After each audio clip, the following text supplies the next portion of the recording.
তোমরা যারা এবছর মাধ্যমিক দিবে তোমাদের সামনেই কিন্তু টেস্ট পরীক্ষা।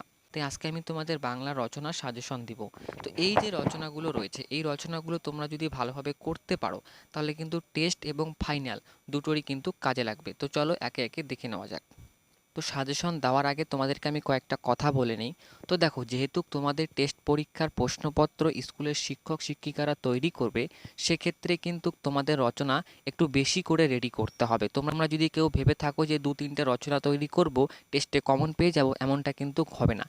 কেননা যেহেতু স্কুলের শিক্ষক শিক্ষিকারা কিন্তু টেস্টের প্রশ্নপত্র তৈরি করবে, সেক্ষেত্রে কিন্তু তোমাদেরকে একটু বেশি করে রচনা তৈরি করতে হবে। তোমরা যেটা করবে সেটা হচ্ছে বিশ্ব উষ্ণায়ন, তারপরে রয়েছে পরিবেশ দূষণ ও তার প্রতিকার। দূষণ ও তার প্রতিকার রয়েছে, এই রচনাটা কিন্তু আবার ঘুরিয়ে দিতে পারে। কীরকম করে, যে পরিবেশ দূষণে শিক্ষার্থীর ভূমিকা বা পরিবেশ দূষণে ছাত্রছাত্রীদের ভূমিকা। তো তোমরা এমনভাবে পড়বে পরিবেশ দূষণ আকারে যে আসলে যাতে তোমরা লিখতে পারো। এরপর রয়েছে বাংলার উৎসব।